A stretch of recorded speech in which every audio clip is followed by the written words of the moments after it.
অনেকে আছেন যে আপনারা অনেকগুলো ফেসবুক অ্যাকাউন্ট খুলেছেন, কিন্তু চাচ্ছেন যে বাড়তি অ্যাকাউন্টগুলো ডিলিট করে দেওয়ার জন্য। তো যারা বাড়তি ফেসবুক অ্যাকাউন্ট চিরদিনের জন্য ডিলিট করতে চাচ্ছেন, তাদের জন্য আজকের এই ভিডিওটি। আপনারা অবশ্যই সম্পূর্ণ ভিডিও দেখতে থাকুন। অনেকে আছেন যাদের একাধিক ফেসবুক অ্যাকাউন্ট হয়ে যাওয়ার কারণে বাড়তি অ্যাকাউন্টগুলো ডিলিট করতে চাচ্ছেন চিরতরের জন্য। তাদের জন্য এই ভিডিওটি। প্রথমত আপনারা আপনার ফেসবুক লগ ইন করবেন। ফেসবুক লগ ইন করার পরে থ্রি ডট মেনুতে ক্লিক করবেন। এখানে ক্লিক করার পরে নিচে একটু আসবেন, সেটিংয়ে ক্লিক করবেন। সেটিংয়ে ক্লিক করার পরে আপনার এখানে একটা বক্স আছে, এই বক্সটাতে ক্লিক করবেন।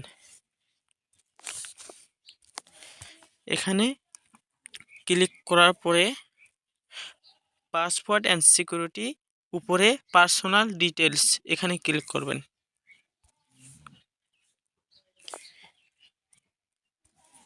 এখানে ক্লিক করার পরে অ্যাকাউন্ট ওনারশিপ অ্যান্ড কন্ট্রোল এখানে ক্লিক করবেন। এখানে ক্লিক করার পরে আপনারা আসবেন ডিএক্টিভেশন অর ডিলেশন, এখানে আসবেন। তারপরে আপনার বাড়তি অ্যাকাউন্ট যেটা ওটার উপরে ক্লিক করবেন।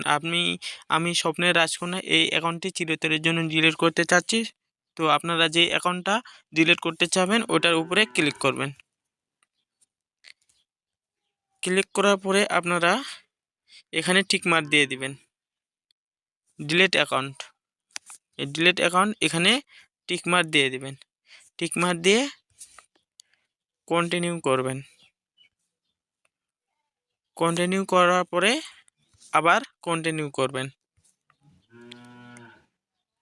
এখানে আপনি আপনার ফেসবুক অ্যাকাউন্টটি কী জন্য ডিলিট করতে চাচ্ছেন সবগুলো ইনফরমেশান আসে, অর্থাৎ আপনি আপনার ফেসবুক অ্যাকাউন্টটা কেন ডিলিট করতে চাচ্ছেন। ফেসবুক কোম্পানি তারা শুধু এটাই জানতে চাচ্ছে। আপনি এখানে যে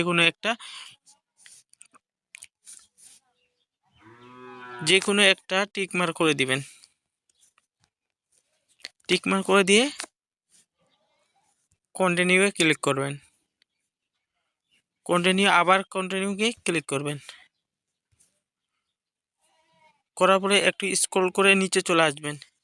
নিচে চলে আসে আবার কন্টিনিউয়ে ক্লিক করবেন।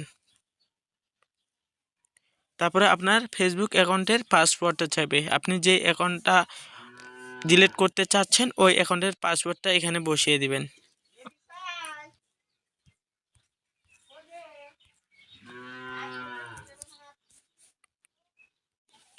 বসাই দেওয়ার পরে এখানে কন্টিনিউ করবেন।